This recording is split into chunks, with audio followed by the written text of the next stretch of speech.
They've lost 4 straight coming out of the All-Star break. They've fallen out of the playoffs. Their bullpen has blown, I think it's 4 saves in the last 3 games. I think it's five. Because there was 2 last night. Right, and there were 2 in the game on Saturday. 2 on Saturday, 1 on Sunday, 2 last night. They've blown 5 saves, have 5 blown saves, if you will, in the last 3 games, fallen out of the playoffs. Their bullpen's falling apart.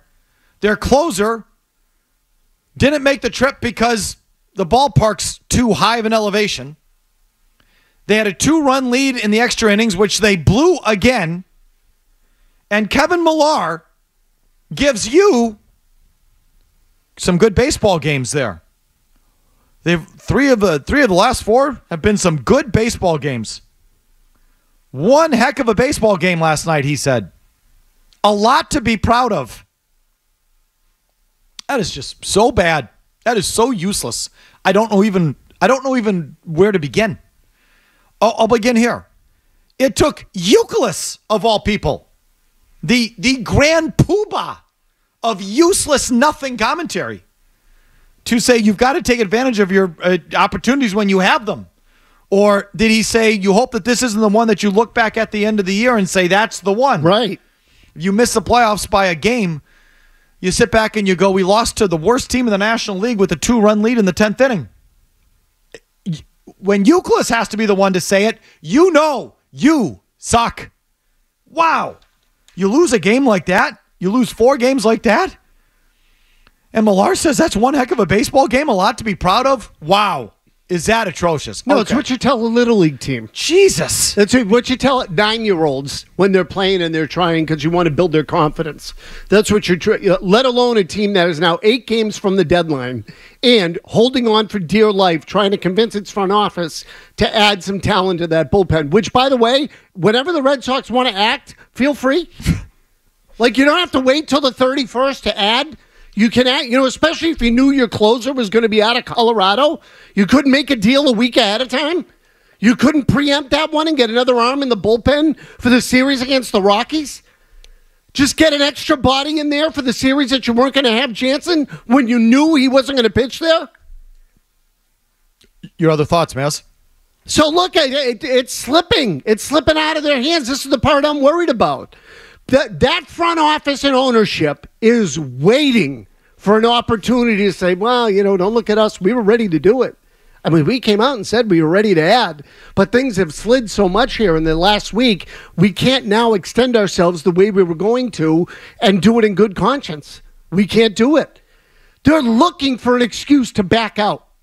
They're looking for an excuse. Which is why they've probably loved this sweep by the Dodgers in this loss last night. Don't give them one. You can't give them one. So the idea that, they're trying hard is preposterous. I'm so with you on that. It is absolutely preposterous. You got to win these games. You got to beat the Rockies. The Rockies suck. Oh, my God. There's some good baseball games. That was a good baseball game. You have a lot to be proud of? That's pathetic. I mean, my God. Do they think their fans want that? Do you? Do you want that? Is that what you want? Red Sox fan? Seriously? You lose 4 straight coming out of the All-Star break? You fall out of the playoffs? You lose an extra inning game to one of the worst teams in baseball? You want your color guy to say a lot to be proud of? Honestly, you tell me. Is that what you want? No, I can't imagine that anyone wants that. But the thing to say there is, look, they're not losing these games because they're a dead-ass baseball team out of the All-Star break. They're not. They were out of this game early, 4-0 last night. They competed all night. You see them getting up at the dugout. They get back into the game. They need help in the bullpen. They need pitching. They should invest. That's what you say at the end of that game yesterday. Well, there's no doubt they did fight and stay in that game. I don't even deny that. Well, I don't know if I would be proud of a 4-game losing streak coming out of the All-Star break, including blowing a 2-run lead in the extra innings to the worst team in the National League. I'm not proud of that. But they did hang in there. The way they play shows you they're still engaged. Oh, hell yeah. And fighting for the thing. And if you give them some help with the way that they're playing, or still at least in how they're efforting, if you will, they'll turn around in no time. I mean, again, they came back from a 4-0 lead. Who was the guy that hit the home run? I never heard of that guy either. Westbrook? The only guy I know on the Rockies is... Oh, you mean for the Red Sox? Yeah, who is that? Oh, I thought you meant the guy... Jake Westbrook. Who's that? Oh, he's been with them for, I don't know, a month and a half. So I guess I'm just as a me problem, but it's one thing to have Dom Smith shoved down my throat. Now this guy. Who's this guy? He's a career minor leaguer. What position does he play? Second base. Okay. So you come back from 4-0. He's a portly second base. Yeah, I was going to say. Not the spryest fella. He's 5'7". Yeah. 5'7". What's wrong with that? Sosi looks at that guy and goes, he's a little undersized. Channeling Kirby Puckett is what he's doing. So you come back from 4-0. You come back. So the Sox are howling that Winkowski got squeezed in the 7th. He probably did. But gives up a go-ahead double. You come right back. Was that the Connor Wong home run then that tied it up? Yeah. Yes. I want to say, so you came back a couple different times. You did fight. And you're engaged in these games. So it's not like you're a dead-ass baseball team. Your bullpen's just falling apart, which you could shore up, like that's within your grasp, as you've been saying. Well, so this is my issue. It's again, you don't have to wait until the last minute if you think your team is in it. You were in a playoff spot a week ago. And I don't think this part of it can be overstated or said enough. The idea that they knew Jansen wasn't going to be available there. They knew it. So what did they think? They were going to go in there and have no difficulty whatsoever?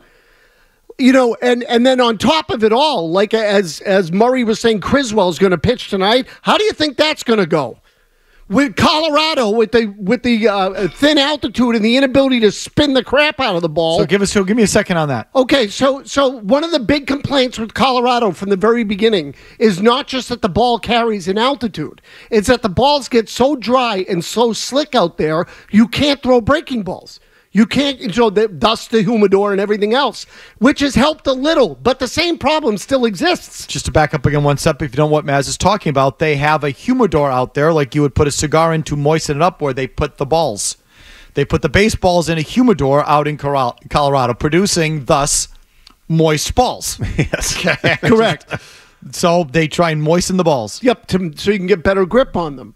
And remember now that the Red Sox this year have a pitching staff and a pitching coach who wants his staff to go out there and spin the crap out of it. It's all about spinning the thing. That's it, but they're just spinning the crap out of the thing every single time. What do you think's going to happen in Colorado? So you get Tanner Houck. Yep, whose ball did not move last night the way it normally would. Who's been Am I the only one that noticed that? Tanner Houck spins the crap out of the baseball. He gets to Colorado where they need to moisten balls to get spin, but it's hard to get spin in Colorado. And, oh, by the way, he's probably got to be close to, like, his innings. He already is. You know what I mean? He's basically past it. Like that thing. He's probably, if he hasn't already, he's soon enough going to pitch more than he's ever pitched in a season. He's the one that gave up the home run to Ohtani in the All-Star game, right? Yeah. It was a bomb he gave up to Ohtani. Yeah, yes. So it's like, all right, not much you can do about this. Like, they've gotten a lot out of Tanner Houck, but he might just be, right, innings limit, running out of gas, combination of the thin air and the dry balls in Colorado. And so that's what happens to Tanner Houck last night. And, by the way, I just wonder if, also the Ohtani home run. I mean, Ohtani has got to be taking up space in some of the Red Sox pitchers' heads. Like, if I'm Cutter Crawford, I'm not sure how I would cover from that one. Oh, the one Sunday? I think it was a nuke. God, we spent some time on that one yesterday. No, shell-shocked. So, like, between Crawford and Houck, Ohtani's just lit him up. But either way, this is the exact time to add and give him some help. Absolutely. Yes, they need bodies. They need arms is what they need, and you need them sooner rather than later. Every game matters. And we talk about beating the good teams, beating the bad teams, or, not beating the good teams. Right now, you're playing a bad team. You got to pummel these clowns. You can't lose this series. These are the ones you got to win. That last week before the All-Star break, the Red Sox was Oakland, Kansas City. You had to win them both. Okay, Kansas City's not just the Kansas City series because they were a playoff team. You also had to beat Oakland. You got to take advantage of the weak opponents as well. Same type of deal. What are they waiting for? What are they see again? I think they're looking for a way out. I think they're waiting for a way out. That's why they haven't added. Make the effing deal. They don't want to. So meanwhile, you and I, most people our age or baseball fans, just go to the standings and look at the standings where the Red Sox have fallen out of the playoffs. So at the All-Star break, they were in the third wild card spot, just like a game, I think, behind Minnesota for the second wild card spot. They are now 2 games behind both Minnesota and KC for the second and third wild card, except that's not how modern baseball fans approach it, apparently, or analytics guys approach it, or Do you want to know how modern fans and how the team itself approaches it? Please tell. Yeah. Tyler Milliken will tell you how the modern baseball fan, the kid today, follows their baseball team. Their playoff probability, and these are the numbers we've been talking about, they've had the biggest decrease of any team in MLB. They went from 51.8%, they're now at 34.4%. We go back to 2022 and 2023, it was 24% on deadline day. Which team has had the biggest playoff odd increase? The Kansas City Royals at 26.8%. Follow all that? Nope. Can you imagine if that's how you followed baseball? Oh, it's awful. Can you imagine that's how you follow baseball? Who's had the highest increase? Kansas City. All throwing all those numbers at you? Instead of just saying they're 2 games back? Yeah, right. That's all I need. They're 2 games out. They're right below the line, 2 games out. One in the loss column. One of the great...